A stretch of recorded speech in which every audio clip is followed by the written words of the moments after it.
है, कितना अच्छा है, कितना खराब है, कौन से प्रश्न नहीं आने चाहिए थे जो रखे हैं, कौन से प्रश्न आने चाहिए जो इंपॉर्टेंट है, वो सारी बातों पर हम चर्चा करेंगे। अगर मॉडल पेपर 2 आपने देख लिया है, ये 2 वाला है ना, अगर आपने अवतार का मॉडल पेपर 1 सॉल्यूशन नहीं देखा है तो ऑलरेडी डिस्क्रिप्शन में हमने लिंक दे दी है, उसको भी देख लीजिएगा। डिस्क्रिप्शन में दूसरी लिंक हमने दी है जहां से आप ढेर सारे मॉडल पेपर डाउनलोड कर सकते हैं। तो आइए स्टार्ट करते हैं। पहला प्रश्न आपकी स्क्रीन पर है। 20 MCQ पहले OMR बेस्ड करेंगे।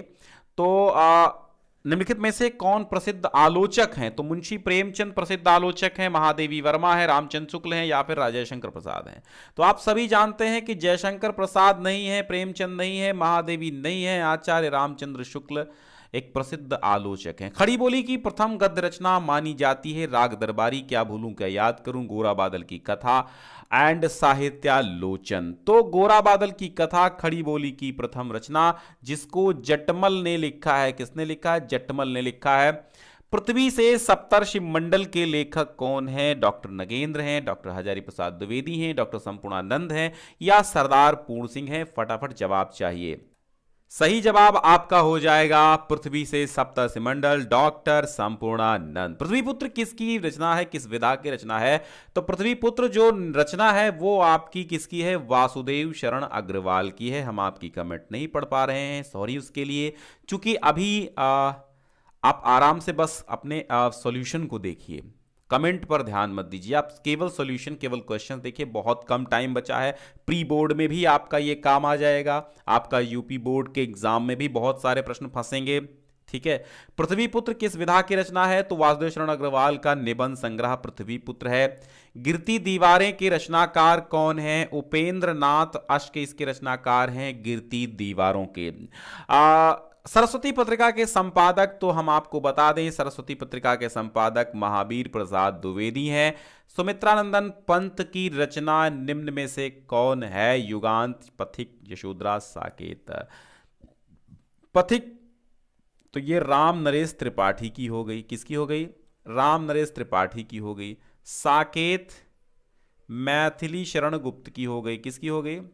मैथिली शरण गुप्त की हो गई। यशोधरा भी गुप्त की हो गई। अब युगांत जो बती, युगांत, ग्राम्या, पल्लव, पंत की रचनाएं हैं। ठीक है। हिम किरीटनी किस कवि की रचना है? तो हिम किरीटनी उन्हीं की है। किसकी? जिसकी पुष्प की अभिलाषा है। चाह नहीं है सुरबाला के गहनों में गूंथा जाऊं, चाह नहीं प्रेमी माला में बिंद प्यारी को ललचाऊं। मुझे तोड़ लेना बनमाली, उस पथ पर तुम देना फेंक, मातृभूमि पर शीश चढ़ाने, जिस पथ जावे वीर अनेक। तो हिम किरीटनी, हिम तरंगिणी माखनलाल चतुर्वेदी की रचना है। आप समझ गए। रस का नाम बताना है। जथा पंख बिनु खग अति दीना, जथा पंख बिनु खग अति दीना, मणि बिनु फन करिबर करहीना। जथा पंख बिनु खग अति दीना, मणि बिनु फन करिबर करहीना। असमम जीवन, असमम जीवन, बंधु बिनु तो ही, जो जड़ दैव जिया वही मोही, जो जड़ दैव जिया वही मोही। राम विलाप कर रहे हैं।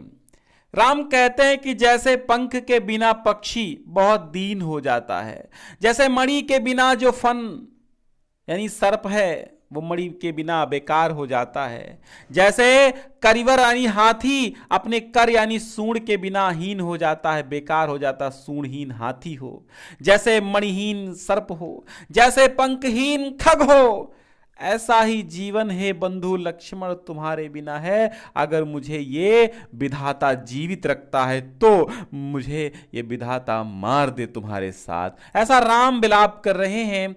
यहां शांत रस नहीं है, वीर नहीं है, भक्ति नहीं है, करुण रस यहां पर है। मुख मयंकुसम मंजू मनोहर, मुख मयंक सम। यहां पर सम आ गया है, कौन सा अलंकार पूछा गया है, तो उपमा अलंकार है यहां पर सम। ठीक है। छंद शास्त्र में वर्ण कितने प्रकार के होते हैं, तो छंद शास्त्र में जो वर्ण हैं वो 3 प्रकार के होते हैं। कौन कौन से? लघु एंड दीर्घ एंड कौन कौन से और एक प्लुत स्वर। अच्छा, ये तो स्वर होता है। ठीक है, वर्ण यहां पर पूछे गए हैं। वर्ण 2 प्रकार के होते हैं, स्वर और व्यंजन, तो यहां पर 2 प्रकार लगाइए। ठीक है। निष्कपट शब्द में कौन सा उपसर्ग है? निस उपसर्ग है, निस। ठीक है, निस उपसर्ग है। निस यानी निह को, निह का ही बन जाता है निस। ठीक है, तो इसलिए कौन सा उपसर्ग है? निस उपसर्ग यहां पर है निष्कपट में। अनुज शब्द का स्त्रीवाचक बनाने के लिए, देखिए ठीक समझिए, अनुज शब्द का स्त्रीवाचक बनाने के लिए किस प्रत्यय का प्रयोग किया जाता है? तो अनुज का अनुजा होता है, तो यहां पर बड़े आ की मात्रा का यानी बड़े आ प्रत्यय का प्रयोग होता है। यथा संभव में कौन सा समास है?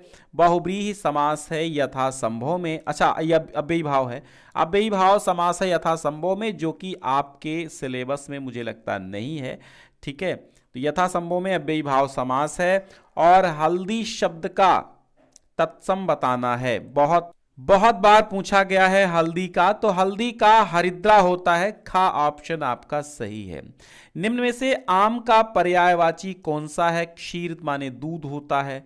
ठीक है, दुग्ध माने दूध होता है। अंबर माने आकाश होता है। अंबर का अर्थ होता है वस्त्र भी होता है अंबर का अर्थ। यहां पर रसाल मीन्स होता है आम। ठीक है, तो खा सही। यद्यपि का संधि विच्छेद क्या है? यद्यपि में यड़ संधि है और यड़ संधि होने से इसका संधि विच्छेद यदि धन अपि हो जाएगा। यद्यपि मधुना, मधुनोह शब्द में फल और मति के ही हालांकि रूप हैं, और चूंकि ये अरिहंत प्रकाशन है यानी अवतार मॉडल पेपर है, अवतार में मुझे मॉडल पेपर्स में तमाम त्रुटियां देखने को मिली हैं। क्वेश्चन अकॉर्डिंग टू सिलेबस नहीं है, लेकिन हम हल करा रहे हैं, तो हर एक क्वेश्चन का जवाब आपको मिल जाएगा। मधु मधु मधुना मधुना। ठीक है, मधुनोह मधुनोह षष्ठी का द्विवचन होता है, षष्ठी सप्तमी का द्विवचन होता है, तो यहां पर आप लगाएंगे। ठीक है, पट धातु का पठेव रूप किस लकार किस पुरुष किस वचन में बनता है? तो विधिलिंग लकार मध्यम पुरुष बहुवचन में पठाम पठावा पठामह। ठीक है, तो पठाम पठावा पठामह, तो ये मध्यम विधिलिंग लकार उत्तम पुरुष पठाम पठाना उत्तम पुरुष द्विवचन का रूप है ये पठ धातु का पठेव। पठेव, हाँ ठीक है, पठेम पठेव पठेम। ठीक है, तो हस धातु का पूछ रहा है। हस धातु का लट लकार क्या पूछ रहा है? हस धातु का लट लकार मध्यम पुरुष एक वचन का रूप है। हस धातु लट लकार मध्यम पुरुष एक वचन का रूप कौन सा होगा? लट लकार है, मध्यम पुरुष है और एक वचन है, तो क्या हो जाएगा बताइए? त्वम